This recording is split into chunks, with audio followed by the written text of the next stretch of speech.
Hey everyone, it's George from Blockchain TXP and today is the 24th of August 2023 and looks like the global cryptocurrency market has marginally pumped up. Now the prices haven't changed a lot, but it is definitely much better than what is going on since the last few days.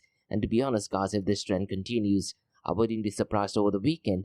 The price of Bitcoin might just cross the $28,000 mark, and that is definitely not great, but definitely much better than what is going on since the last few days. Now guys, there is this massive partnership going on regarding Shopify and Solana, and this, to be honest, should definitely drive adoption, particularly when you talk about e-commerce. So we'll definitely go ahead and discuss that. And guys, yesterday in my Crypto and Coffee Date podcast, I did actually go ahead and discuss what is going on regarding Tornado Cash, and unfortunately it looks like we have some more update and the co-founders have been charged. And to be honest guys, this is definitely not good, particularly for the cryptocurrency space, but more importantly so far as privacy concerned. So I'll definitely go ahead and update what that news is all about. And guys, we also have some news regarding Bitcoin mining. And I'm pretty much sure at this point of time, you know that every 2016th block, which is roughly around 2 weeks, the Bitcoin mining difficulty gets adjusted, and looks like Bitcoin mining difficulty has reached a new all-time high. Now to be honest guys, I really am not sure what kind of an impact this will have on the price of Bitcoin. So we'll definitely go ahead and discuss the impact of Bitcoin mining reaching a new all-time high. And at the same time guys, the exchange in Bitcoin reserves is not looking good, and that's one of the reasons why I'm curious to check why the Bitcoin mining difficulty has gone up. So definitely not ideal. And guys, finally we have some update regarding US, and looks like Bitstamp, they're going ahead and ending Ethereum staking for US investors. And mind you guys, Bitstamp did actually inform the users going back to the 8th of August this year, but looks like they are definitely going and ending Ethereum staking for US investors. And guys, like we do in every Crypto and Coffee Date podcast, I'm going to be discussing two news from Dubai, UAE and the Middle East, and both the news have to do with an event that I'm conducting on the 31st of this month,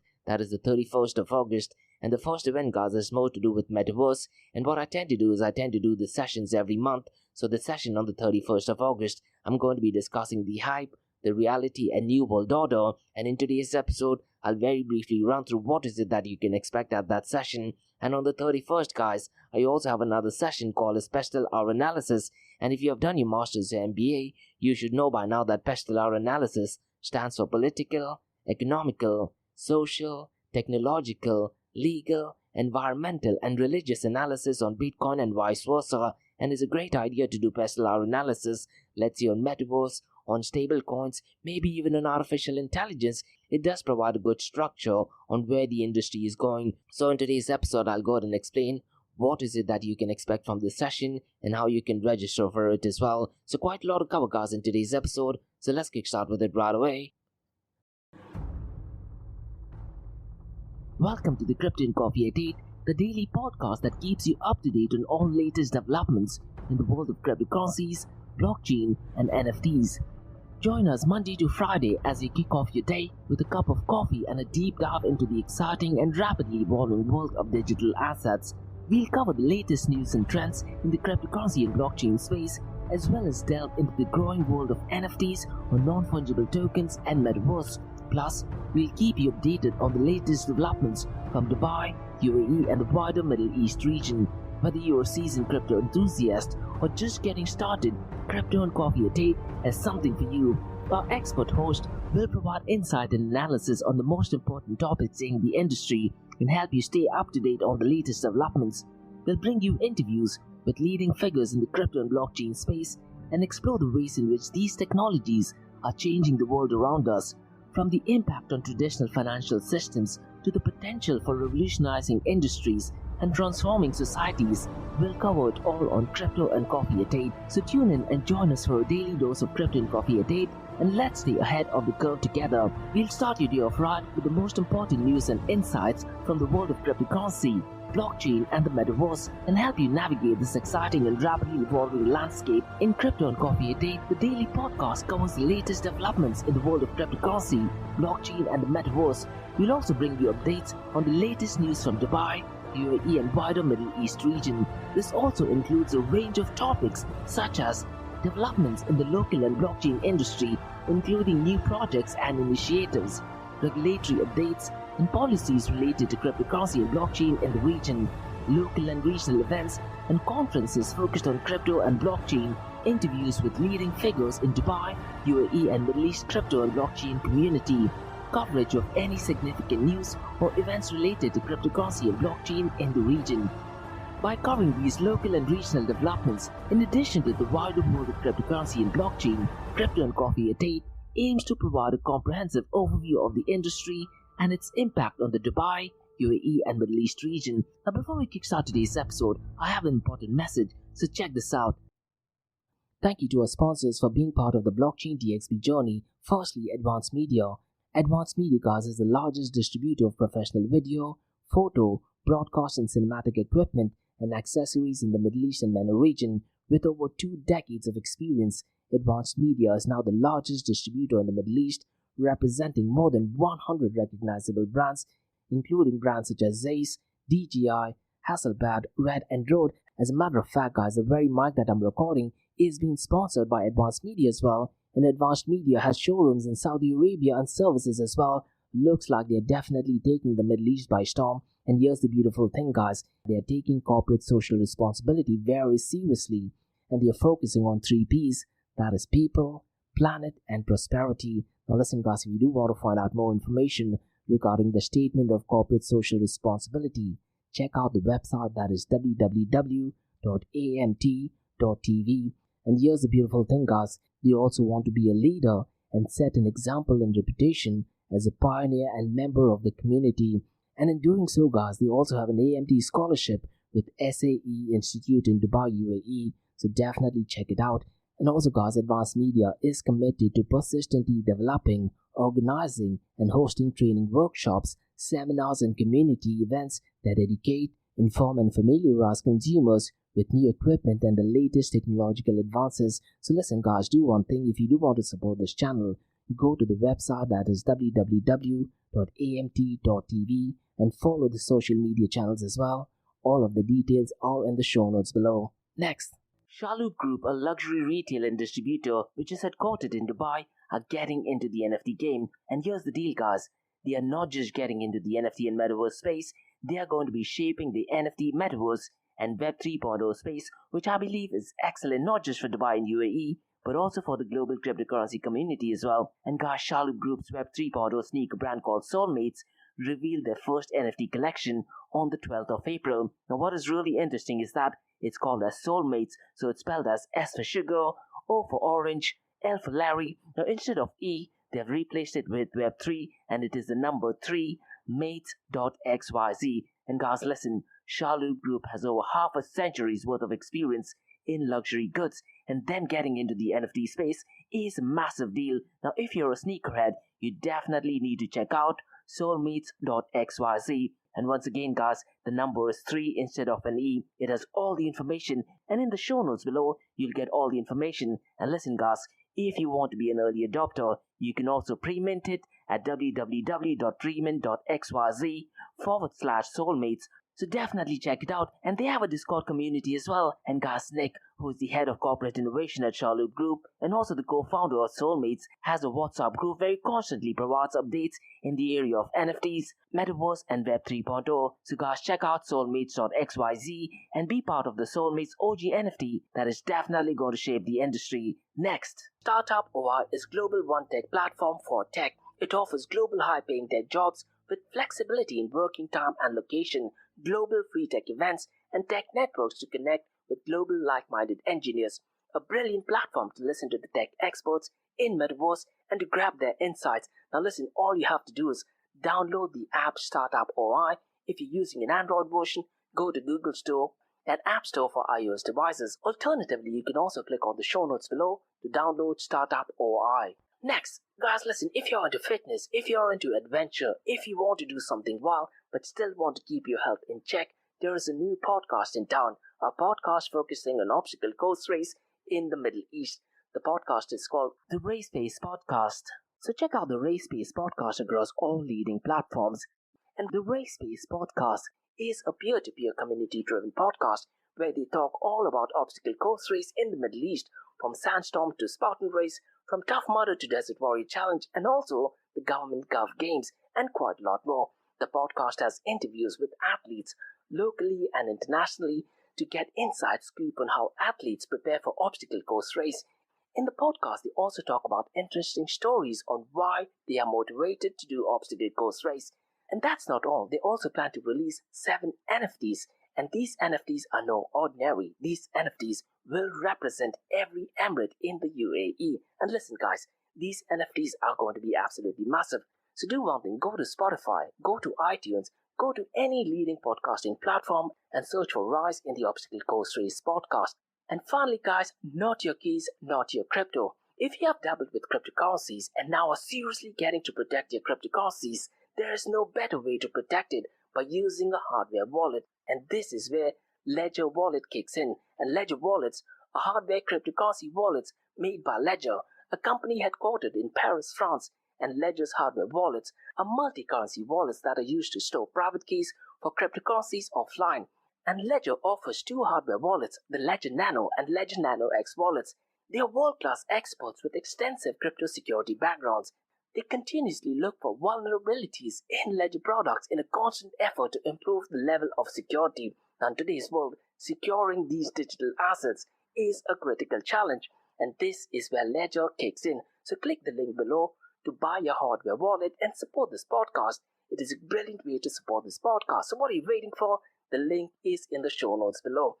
Now guys, since we've taken care of that, let's kickstart by looking at the global cryptocurrency market. And to be honest guys, since the last few hours, the price of Bitcoin and the global cryptocurrency market is definitely looking green, but that does not mean we are in the bullish market. We are definitely in the bearish market. Now as of today, the 24th of August, the global cryptocurrency market is at $1.06 trillion, and since the last 24 hours, it is marginally up by 3.01%. If you look at the total cryptocurrency market volume, guys, it is still ridiculously low at $36.01 billion.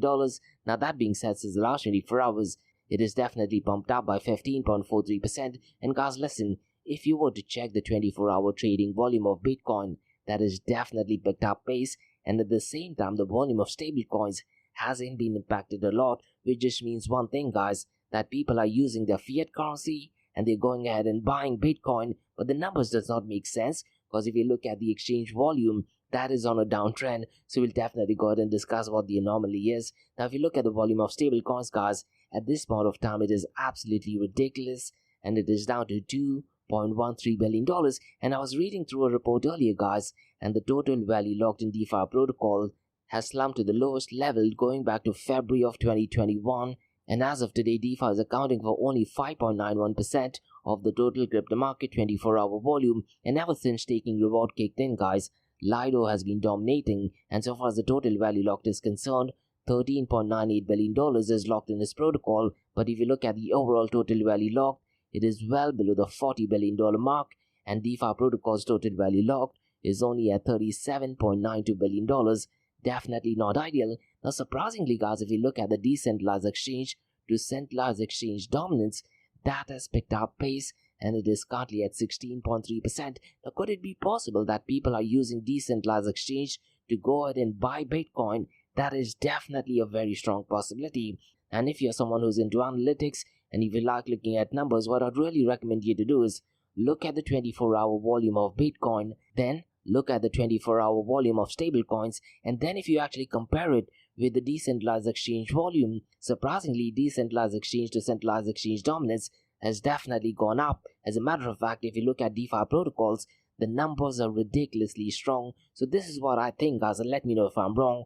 I think since the last 24 hours, people are using a lot of decentralized exchange to go ahead and buy their Bitcoins. Definitely a very high possibility, but my big question, guys, is if that is the case, I'm pretty much sure that decentralized exchanges have to go ahead and use stable coins, isn't it? But the volume of stable coins hasn't been changed a lot, and if you look at the volume of stable coins, guys, it is only at $34.2 billion, and stable coins as of today accounts for 94.98% of the total crypto market 24-hour volume, and Tether USDT, guys, is accounting for $26.38 billion, followed by Circle USDC at $3.90 billion, and TUSD, guys, which is at number 3rd so far as the volume is concerned, and it is at $2.43 billion.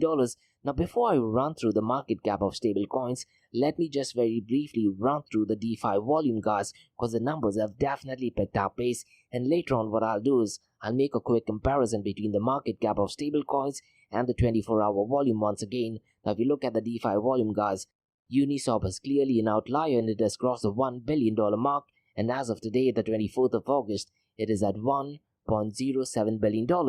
Core Finance is number second at $371.51 million. PancakeSwap is number third, guys, and its volume is $281.73 million. Maverick Protocol is at $140.97 million, and Fandi Dodo at $111.68 million.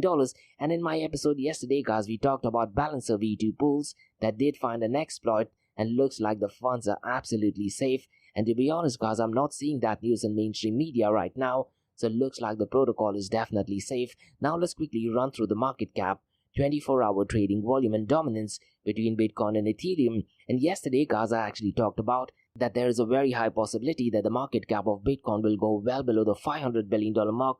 Fortunately, that did not happen, and the market cap of Bitcoin is tanked up, and it is currently at $514 billion. Ethereum, guys, is definitely above the $200 billion mark, and it is currently at $201 billion.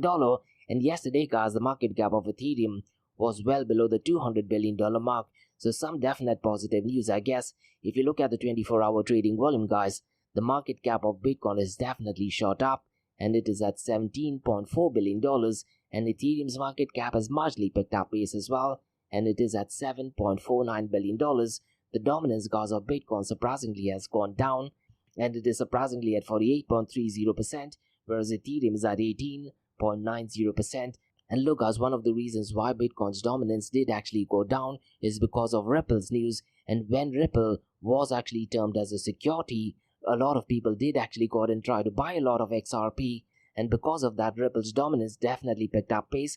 And at that point of time, guys, Ripple or XRP had definitely overtaken Binance BNB coin as well, so far as the market cap is concerned, but it has gradually gone down. And as of today, 24th of August, guys, XRP has given up all the gains that it did actually make right after Ripple Labs Security and Exchange Commission victory. And data actually shows, guys, that XRP was among the world's largest tokens by market capitalization, but it has lost nearly all the gains after the court hearing stating that XRP is not a security. So definitely not looking good for Ripple or XRP, I guess.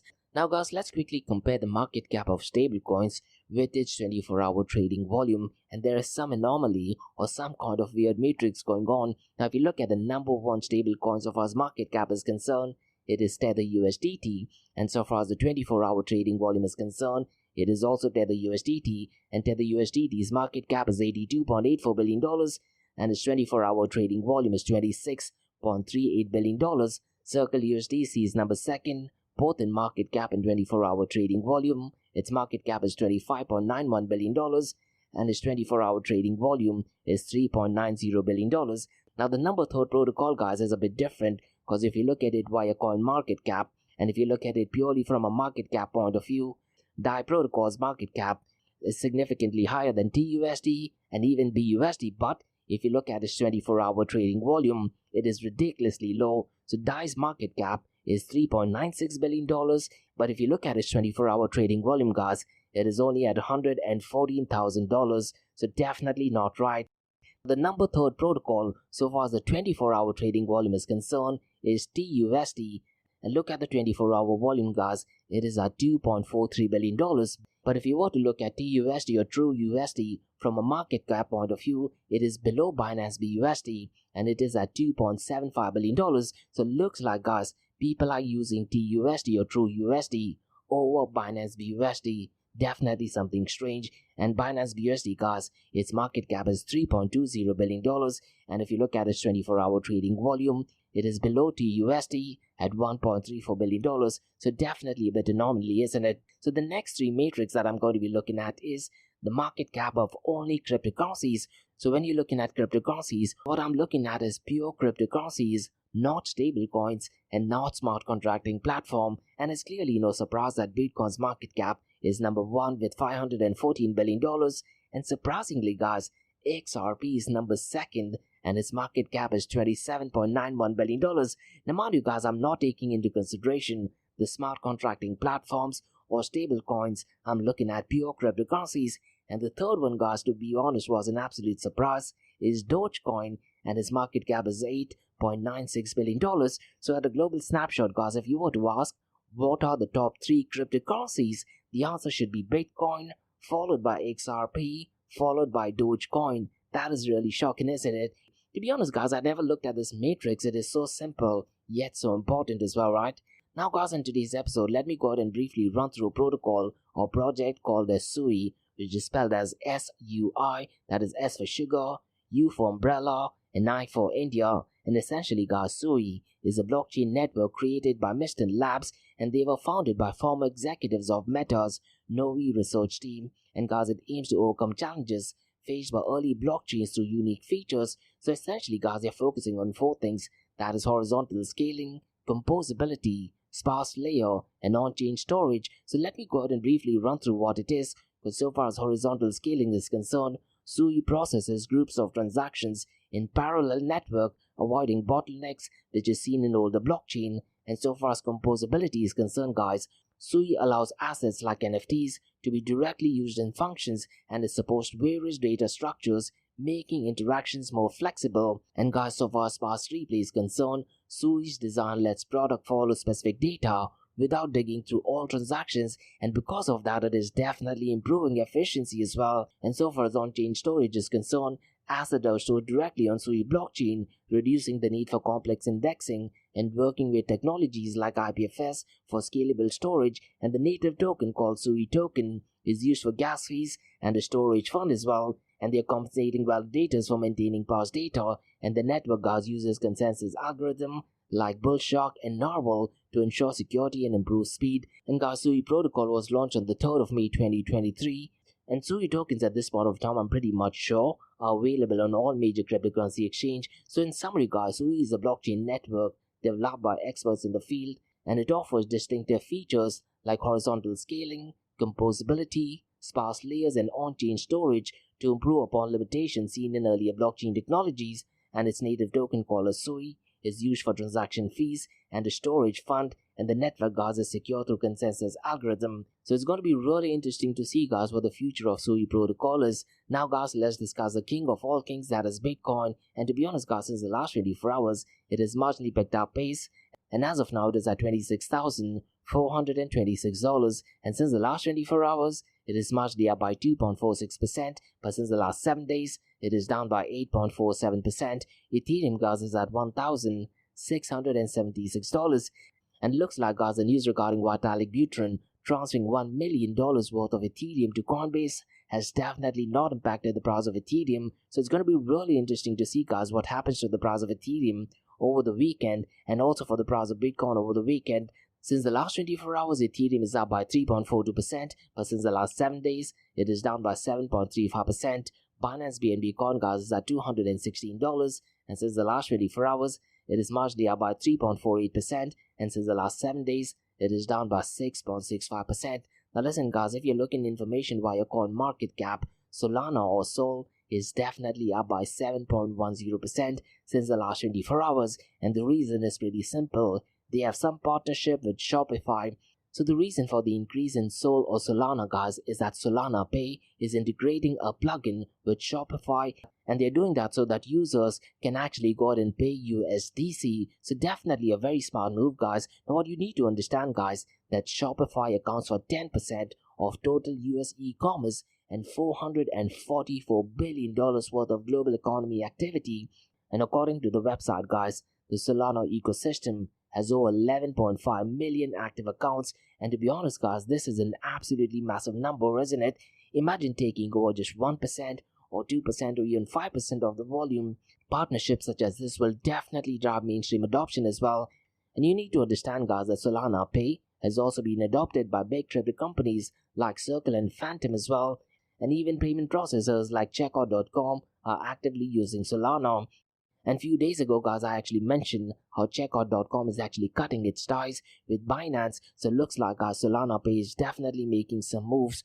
Now, what's going to be really interesting to note, guys, is because of this news, even the volume of Circle USDC, that'll definitely be pumping up. So it looks like, guys, the war of stable coins is definitely on. And I wouldn't be surprised, guys, to be honest, if Circle USDC is definitely taking over Tether USDT, let's say in a decade's time or so. Now guys, let's discuss some unfortunate news, and that is regarding Tornado Cash. Now what I'd really recommend you to do is guys, in my episode yesterday, I went ahead and explained what the drama is, so please feel free to go ahead and check out that particular episode, because in today's episode I'm going to be giving out more of an update on what is going on so far as Tornado Cash is concerned. And unfortunately guys, Tornado Cash founders are charged with money laundering and sanctions violations, and Roman Storm and Roman Seminole have been charged with operating the Tornado Cash service, laundering more than $1 billion in criminal proceeds. And the official news guys is actually published via the United States Attorney's Office of New York and the US Department of Treasury as well. And to be honest guys, this is something really serious.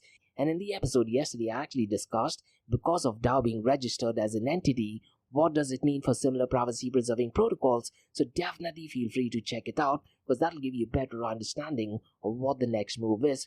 So let me go ahead and briefly run through what both articles states, because the first article guys, which is published by the United States Attorney's Office of New York, states that Tornado Cash founders are charged with money laundering and sanctions violations, and two individuals, Roman Storm and Roman Seminole, have been accused of serious criminal activities related to a cryptocurrency service known as Tornado Cash. And this service guys was designed to make it difficult to trace cryptocurrency transactions, essentially helping people hide the origin and destination of the money transfers.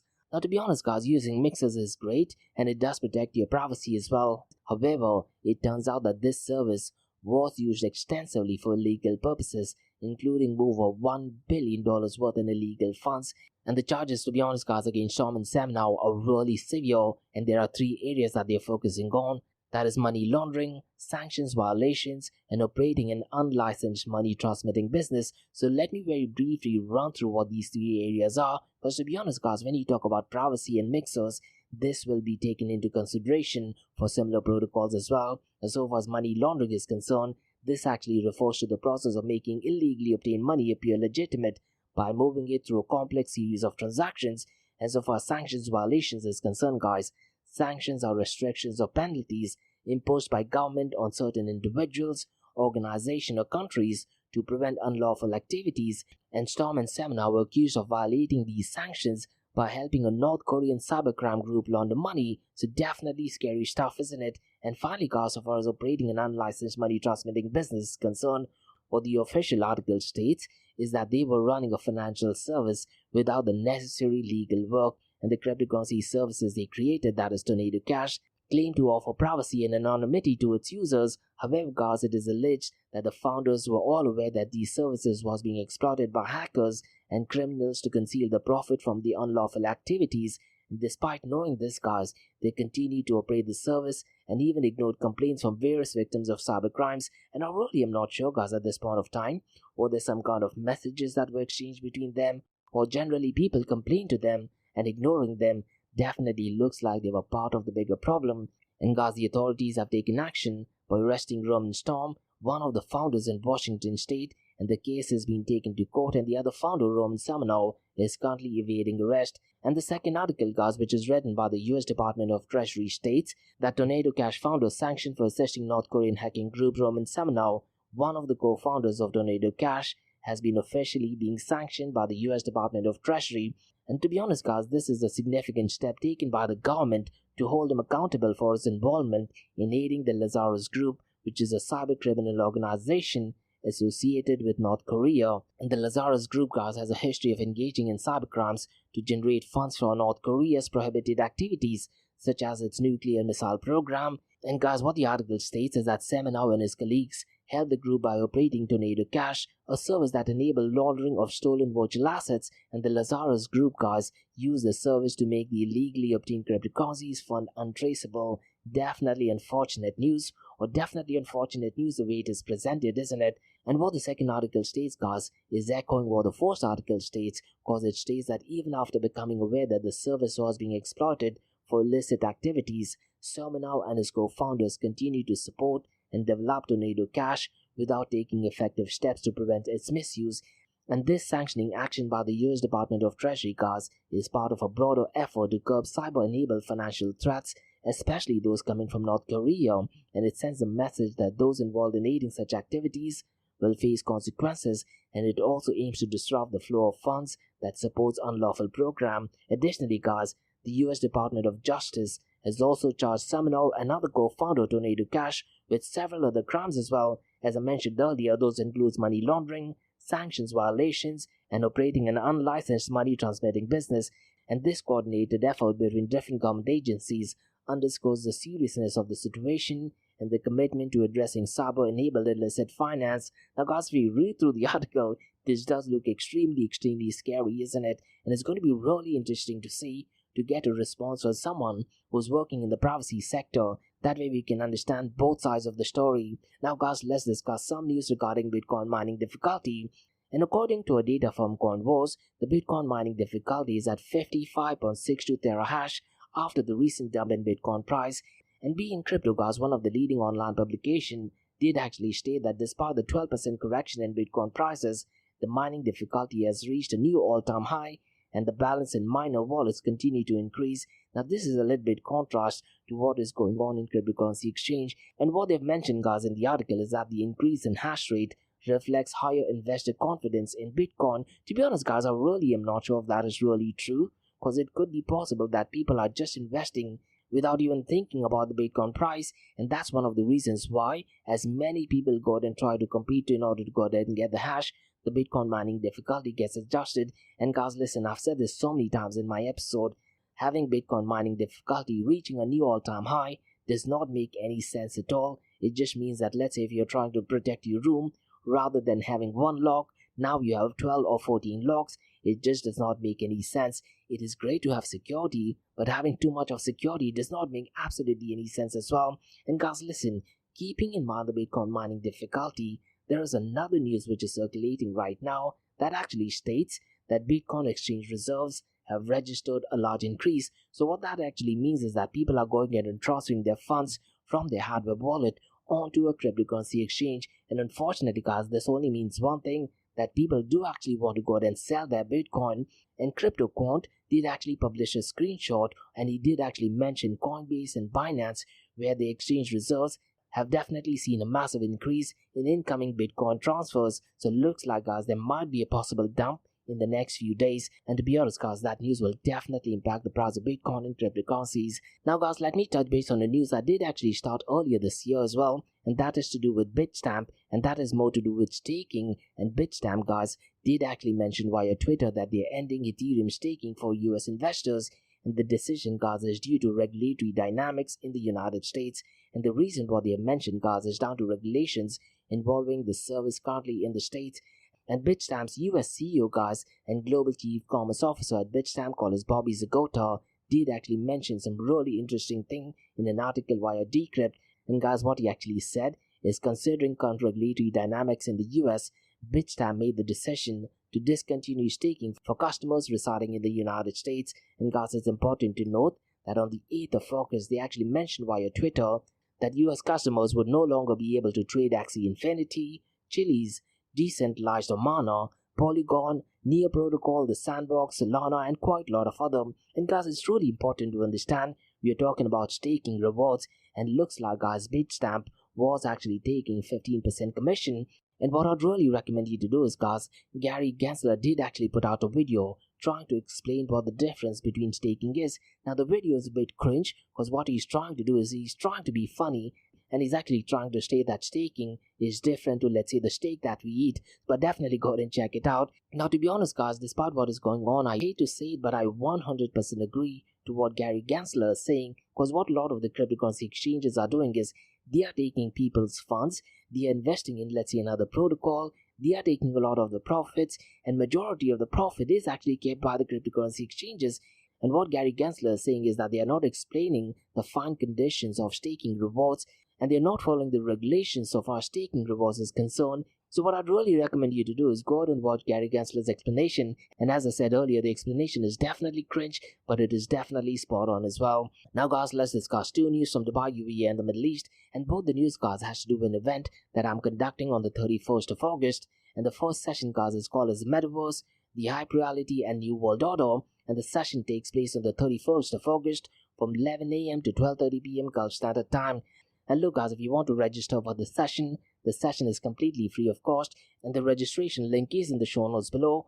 Alternatively, you can also drop me an email to info@blockchaindxb.com, or guys, you can also go to eventbrite.com and just tap in blockchain DXP. So let me very briefly run through what is it that you can expect in that session, because guys, on the session on the 31st of August, I'm going to go ahead and educate the people on Metaverse. We'll go ahead and discuss the hype surrounding Metaverse, understanding what Metaverse is and its impact. And to be honest guys, ever since Facebook changed its name from Facebook to Meta, I watched in LinkedIn people becoming experts overnight in Meta. And one of the reasons why I actually named my podcast called Metaverse Everything, because people in LinkedIn were posting everything and everything was connected to Metaverse. So I thought, why not just keep my podcast name as Metaverse Everything? And in that session guys, on the 31st, we'll also go ahead and discuss the institutions and companies joining on board in Metaverse. We'll go ahead and explore reality versus expectations. We'll go ahead and explore hardware and software limitation. And guys, the very first episode that I released on Metaverse Everything, I did talk about a company called Nvidia,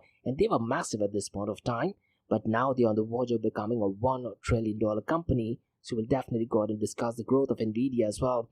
And look guys, if you're someone who's just getting into Metaverse, you definitely need to follow the technological advancements going on so far as Nvidia is concerned. And guys, we'll also look at New World Order. And so far as Metaverse is concerned, will the US have a competitive advantage, or will China have a competitive advantage? Because a few days ago guys, in my Crypto and Coffee Date podcast, I did talk about how China is actually trying to implement a digital identity system into Metaverse, and they will have full control over your credit scores, your spending, which places you've attended in the Metaverse, and quite a lot of other. And we'll also go ahead and discuss guys what steps countries can do in order to be an early adopter in the Metaverse. So the session guys essentially is broken down into three parts: Part A, Part B and Part C. In Part A guys, we'll go ahead and discuss the history of Metaverse, what the hell is Metaverse, and what exactly is the Metaverse. We'll go ahead and explore the hype of Metaverse, the hardware and software required in the Metaverse. Now Part B guys is the main crux of the session, where we go ahead and discuss areas where Metaverse merges with the physical world. So we'll definitely go and explore various things, and guys, we'll also go and discuss the news and events surrounding Metaverse, particularly in Dubai. And to be honest guys, since 2023, the news regarding Metaverse has completely died down. And in Part B guys, the most important session is blockchain in the Metaverse. We'll go ahead and explore, do we actually require blockchain in the Metaverse, or do we actually require cryptocurrencies in the Metaverse? Mind you guys, blockchain and Metaverse sounds like a cool concept. Unfortunately guys, you need to be aware of the limitations of blockchain technology. So we'll definitely go ahead and in-depth discussion if blockchain is required in the Metaverse, or if a centralized entity will make Metaverse a unique experience. And look guys, one thing which I often say, particularly to my clients in Metaverse, is the service and experience that you're offering in the Metaverse cannot be what one is currently experiencing. The new experience has to be 10 times better, or else people will not switch. We'll also go ahead and discuss the limitations of blockchain. And guys, listen, NFTs was a massive hype, so we'll definitely go ahead and explore what role does NFT play in the Metaverse, and is it possible to have an artificial intelligence enabled NFT using, let's say, ChatGPT in the Metaverse? So we'll definitely go ahead and look at that. And guys, in Part C, we'll look at what Dubai is doing so far as Metaverse is concerned. So we'll look at Dubai Metaverse strategy, we'll look at the governing bodies, and one of the visions of Sheikh Hamdan guys is for Dubai to be the top 10 city in the world so far as Metaverse is concerned. So we'll definitely go ahead and explore that. And last year guys, Dubai also had Dubai Metaverse Assembly, which was an absolutely massive event. They are the world's top speakers, and they actually had the session at the Museum of the Future. As a matter of fact guys, I did have an interview with the CEO of Meta Decrypt, and she was the one who actually arranged the fabulous event, so please feel free to check it out. And in Part C guys, we'll also go ahead and discuss the networking activity and quite a lot of other. So the session guys is completely free of cost, taking place the 31st of August from 11 a.m. to 12:30 p.m. Gulf Standard Time.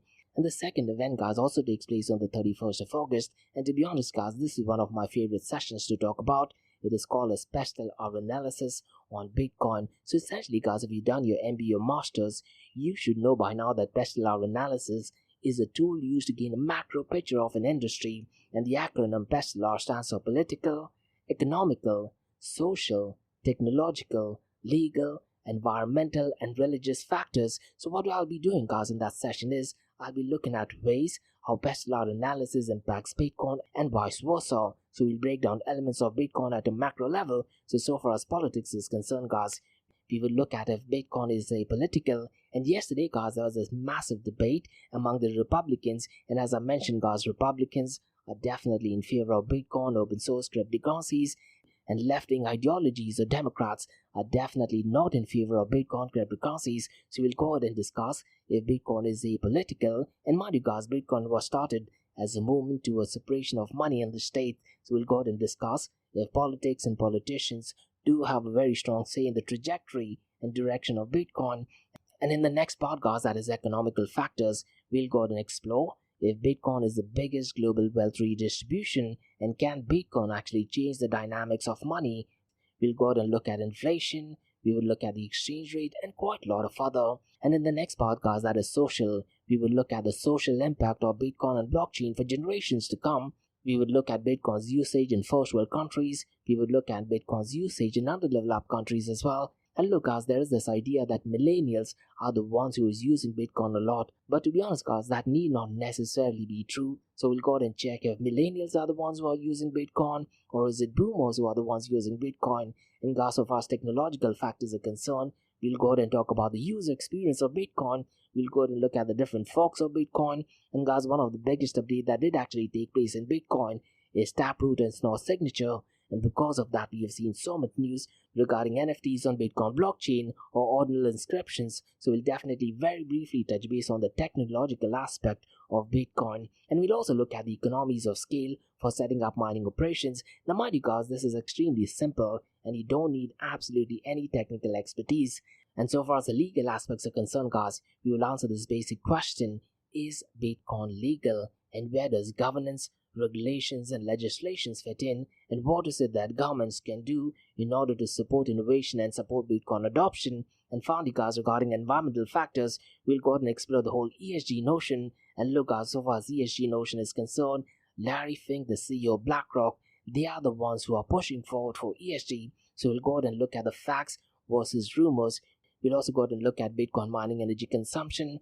We will look at the past, the current and the future state of environmental impact on Bitcoin and vice versa. And finally, guys, regarding religious factors, we will answer this basic question: is Bitcoin Sharia compliant? And what are the religious factors and commonalities in Bitcoin? And more importantly, guys, how is Bitcoin seen in the Middle East and quite a lot of other. So listen, guys, this session is completely free of cost. What I'd really recommend you to do is look at the show notes below and sign up for it. And if you do have any feedback or suggestions or want to contribute as a speaker, drop me an email to info@blockchaindxp.com. And that's about all, guys. I'm Crypto Coffee Date from Blockchain DXP. In case if you guys have any feedback or suggestions, drop me an email to info@blockchaindxp.com.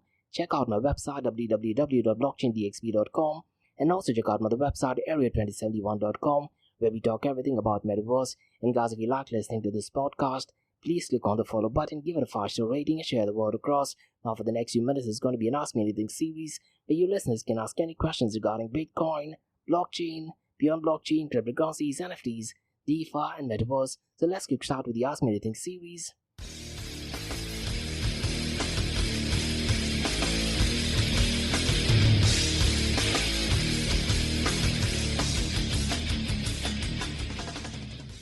Hey everyone, it's Josh from Blockchain DXP. You're listening to the Ask Me Anything series, where you listeners can ask any questions regarding Bitcoin, blockchain, beyond blockchain, cryptocurrencies, NFTs, DeFi, and metaverse. I have a question to Selena who asks, do you think Bitcoin mining difficulty will go through the roof before the Bitcoin halving? Now this is such a brilliant question, Selena, and to be honest, I didn't think about it, but the answer to that is yes and no. And the reason why I'll say yes is because look, there's always hype going to be there when there's Bitcoin halving is concerned, and there will be a lot of new entrants who will be trying to get into the Bitcoin space. A lot of people who are still not convinced that Bitcoin is the next big thing, and these guys are loaded with a lot of money. And because of that, a part of me does actually feel that a lot of people will actually be going ahead and rushing to go ahead and get more of the Bitcoin. And because of the halving, I think the miners are going to get 3.25 Bitcoins and the supply is going to be reduced. And the whole idea is that because the supply is reduced, the demand would increase, and because of that, most likely the Bitcoin mining industry will definitely go through a roof. And does this mean that the Bitcoin mining difficulty will reach a new all-time high? Most likely yes, but a part of me also says no, because at this point of time, Selena, a lot of them are actually aware of what Bitcoin is. They already know what Bitcoin mining is. They also know how the Bitcoin mining difficulty works. And because of that, I do feel a lot of people may not necessarily want you to get Bitcoin as well. Now what I'm thinking is this, Selena. There are a lot of Bitcoin whales, let's say like Michael Saylor, a lot of multi-billionaires, multi-millionaires.